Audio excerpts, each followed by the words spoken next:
నమస్తే, welcome to red TV. నేను మీ అలీ. ప్రస్తుతం మనతో మాట్లాడడానికి జనసేన ఇన్ఛార్జ్ గూడూరు వెంకటేశ్వర్లు గారు మనతో ఉన్నారు. ఆయనతో మాట్లాడదాం. నమస్తే అండి, ఎలా ఉన్నారు?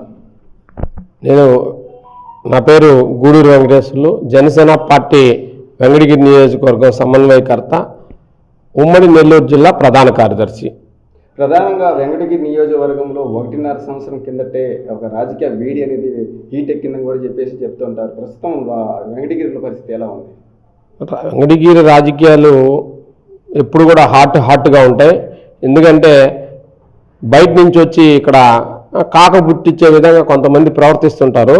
అవన్నీ ఈ ఎలక్షన్లో బయట వారి కన్నా కానీ మనకి వెంకటగిరిలో అంతే ఇక్కడ ఉండే సొంత వాళ్ళని ఈరోజు హక్కును చేర్చుకునే విధంగా జనసేన అన్ని పార్టీలు, ప్రజలు అని ముఖ్యంగా పార్టీలు అనేదానికన్నా ప్రజలు ఇక్కడ లోకల్గా మంచోళ్ళని ఎన్నుకొని మనం మంచి ప్రభుత్వాన్ని తీసుకొచ్చుకోవాలనే ఆలోచనతో ఉన్నారు. అదేవిధంగా వెంకటగిరి నియోజకవర్గంలో చూసుకున్నట్లయితే అందరూ పక్క నియోజకవర్గాల నుంచి వచ్చి ఇక్కడ పోటీ చేసి గెలిచి అభివృద్ధి చేయటం లేదని కూడా ఒక ఇదిగా ఉంది. అయితే ఈసారి స్థానికులు నిలబడే అవకాశాలు ఏమైనా ఉన్నాయి? వెంకటగిరి నియోజకవర్గంలో నాకు తెలిసినంతవరకు 83 నుంచి అంటే రామారావు గారు పార్టీ పెట్టినప్పటి నుంచి బయట వ్యక్తులు ఎక్కువగా పోటీ చేసేవాళ్ళు. 1-2 దఫాలు వెంకటగిరి రాజాసు పోటీ చేశారు. అంటే ఇంతకుముందు రాజకీయాలు చాలామంది కొంతమంది రాజకీయం వద్దనుకునే వాళ్ళు, కొంతమంది అంటే ఆధిపత్యం పోరుతో రాజకీయం మా కుటుంబమే చేయాలనుకునేవాళ్ళు, అంటే రకరకాలుగా వచ్చి వెంకటగిరిలో అందరూ కూడా వెంకటగిరి మీద ప్రభావం చూపించేవాళ్ళు చుట్టుపక్కల వాళ్ళు వచ్చి. కానీ అది ఒకప్పుడు.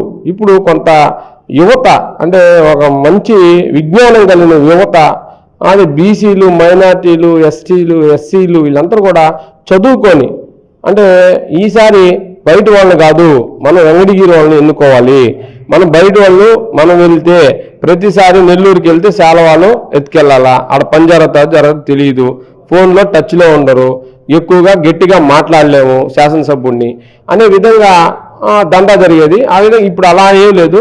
అందరూ వెంకటగిరి నియోజకవర్గంలో బడుగు బలహీన వర్గాలు అందరూ కూడా మాకు అందుబాటులో ఉండే నాయకుడు కావాలి, అది కూడా పక్కాగా మా లోకల్గా అంటే వ్యక్తి ఉంటే బాగుంటుందని చెప్పి ప్రజలు ఆలోచిస్తున్నారు. కాబట్టి మీరందరూ కూడా ప్రజలు కూడా ఆలోచిస్తున్నారు కాబట్టి ఖచ్చితంగా అన్ని ప్రధాన పార్టీలు వెంకటగిరిలో అంటే వెంకటగిరిలో అభివృద్ధి చేయాలా, వెంకటగిరి మీద మంచి అభివృద్ధి సాధించి బడుగు బలహీన వర్గాలకు సేవ చేయాలా అని వెంకటగిరి యువలు ఎవరైతే ఉన్నారో వాళ్ళకి ప్రధాన పార్టీలు టికెట్ ఇస్తే బాగుంటుందని నా ఆలోచన. అదేవిధంగా నేదురుమల్లి రామ్కుమార్ గారు చెప్పడం ఏంటంటే మా తల్లి మా తండ్రి వెంకటగిరి నియోజకవర్గం చాలా అభివృద్ధి చేశారు, గతంలో అభివృద్ధి చేసిందంతా మా తల్లిదండ్రులే అని చెప్పేసి చెప్తున్నారు. ఈసారి నన్ను గెలిపించాలి ఇంకా అభివృద్ధి చేస్తాను కూడా చెప్తున్నారు. దాని మీద మీరేమంటారు? ఈ నిజంగా వాళ్ళ తల్లిదండ్రులు అంటే రాజకీయ క్షేత్రంలోకి ఎవరు వచ్చినా సరే, శాసనసభ్యులైనా మంత్రులైనా లేదా ముఖ్యమంత్రులైనా వాళ్ళు ఏం చేయాలా, వాళ్ళ నియోజకవర్గాన్ని అభివృద్ధి చేసుకోవాలా, వాళ్ళ నిధులు వచ్చి వెచ్చించి ప్రభుత్వం ఇచ్చిన నిధులను ఖర్చు పెట్టాలా.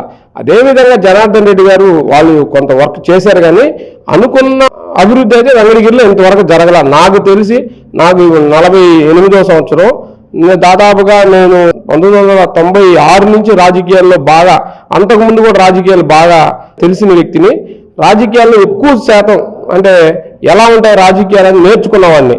కాబట్టి ఇప్పుడు అభివృద్ధి అనేది ఏం లేదు. ఇప్పుడు అభివృద్ధి చంద్రబాబు ఐటీ తెచ్చాడు, చంద్రబాబు మంచి హైదరాబాద్ ఇన్ఫ్రాస్ట్రక్చర్ డెవలప్ చేశాడు, చంద్రబాబు బ్రహ్మాండమైన ప్రాజెక్టులు తెచ్చాడు, చంద్రబాబు ఎంతో మందికి ఉద్యోగాలు కల్పించాడు.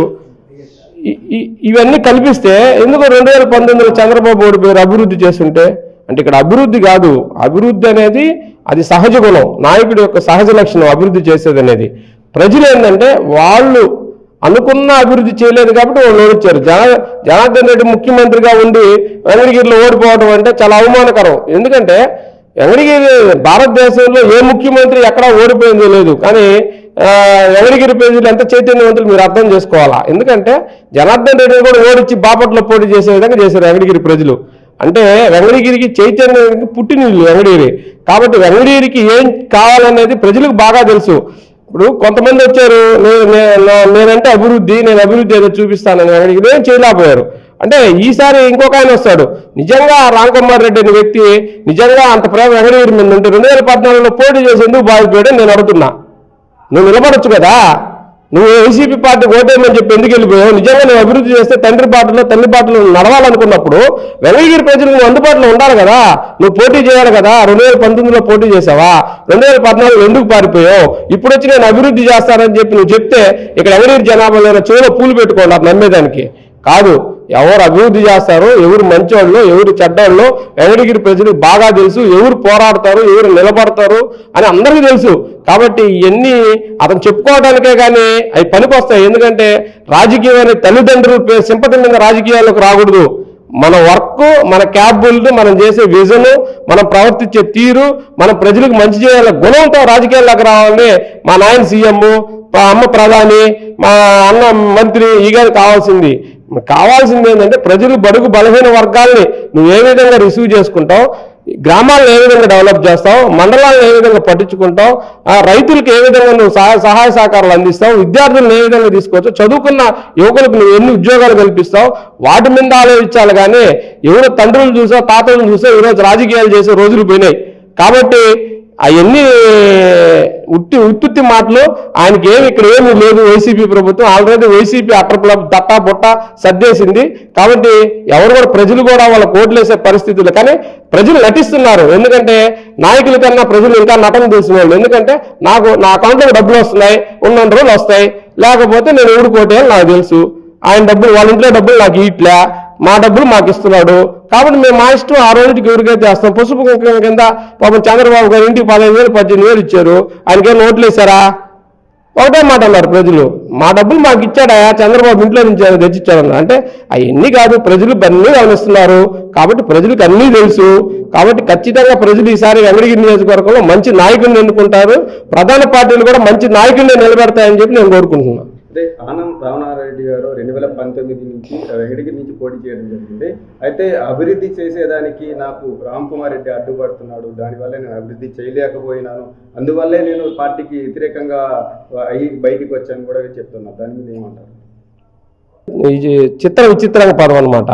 ఇప్పుడు జగన్మోహన్ రెడ్డి గారు 2019 ఎలక్షన్లో మాజీ మంత్రివర్యులు, ఆర్థిక శాఖ మినిస్టరు, దాదాపుగా 40-50 ఏళ్ళు రాజకీయ అనుభవం ఉన్న వ్యక్తులు, వాళ్ళు ఏం చేశారు?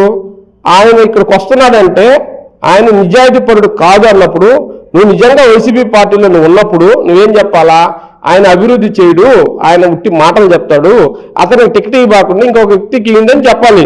కానీ ఆ రోజు నువ్వు ఇల్లు దండం పెట్టి ఇంటింటికి తిరిగి పేద బడుగు బలహీన వర్గాలకి ఆనవస్తే అభివృద్ధి, ఆనవస్తే అని మనకు అన్ని మంచి జరుగుతాయి, నువ్వు కూడా తిరిగావు కదా.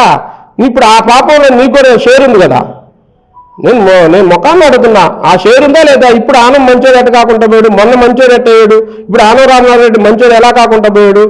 అంటే మీరు అభివృద్ధి చేయలేక నీ చేతగాని తనాన్ని నీ మీద అతని మీద నువ్వు అంటే మీరు చెప్పుకునేదానికే ఉన్నారు. కానీ నిజంగా మీరు అభివృద్ధి చేస్తే మీరు ప్రజాక్షేత్రంలోకి వచ్చి వాళ్ళ మీద వీళ్ళ మీద ఎందుకు చెప్పుకోవటం? జగన్మోహన్ రెడ్డి నాకు నిధులు లేదని చెప్పి నేను పెట్టినటువంటి అర్జీలన్నీ కూడా చెత్త బుట్టలో వేసాడని చెప్పి ఏం చెప్తాడు? అర్జీలు ఇచ్చింది అని ఎవరైనా చూసారా? ఏ నాయకుడైనా చూసాడా? ఎవరైనా వీడియో బయట పెట్టాడా? ఇచ్చాడా లేదో ఎవరికి తెలుసు?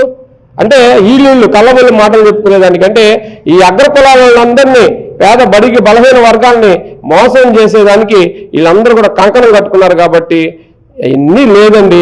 ఎవరు అభివృద్ధి చేస్తారో, ఎవరు మంచి చేస్తారో ప్రజలకు తెలుసు. వెంకటగిరి ప్రజలు బడుగు బలహీన వర్గాలు ఎవరైతే ఉన్నారో నాయకుడిని గుర్తిస్తారు, ఆ నాయకుడు ఓటేస్తారు.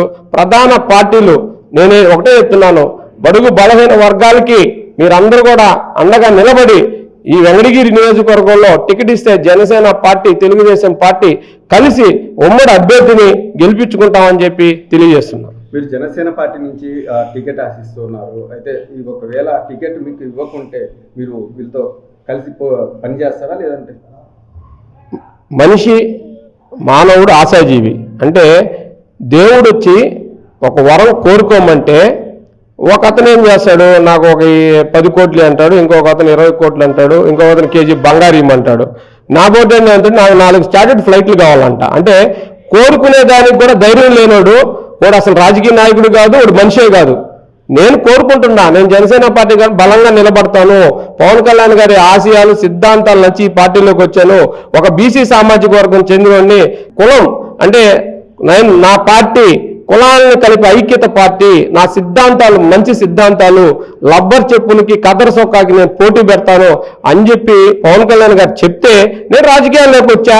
పవన్ కళ్యాణ్ గారు లబ్బర్ చెప్పులకి కదర సొక్కాకు పోటీ పెడతాడో తెలుస్తుంది. ఒకవేళ పెట్టలేదు, నాకు టికెట్ రాలేదు, పవన్ కళ్యాణ్ గారు ఎవరిని పెట్టినా సరే వాళ్ళు మాకు సహకరించకపోయినా సరే మేము వాళ్ళకు సహకరించి వాళ్ళ గెలుపుకి కృషి చేస్తానని చెప్పి తెలియజేస్తున్నా. వెంకటగిరి నుంచి వైసీపీ తరఫున రామకుమార్ రెడ్డి గారు నిలబడుతున్నారు. ఒకవేళ మీకు టికెట్ ఇస్తే మీరు ఆ తూకం అనేది సరిపోతుంది.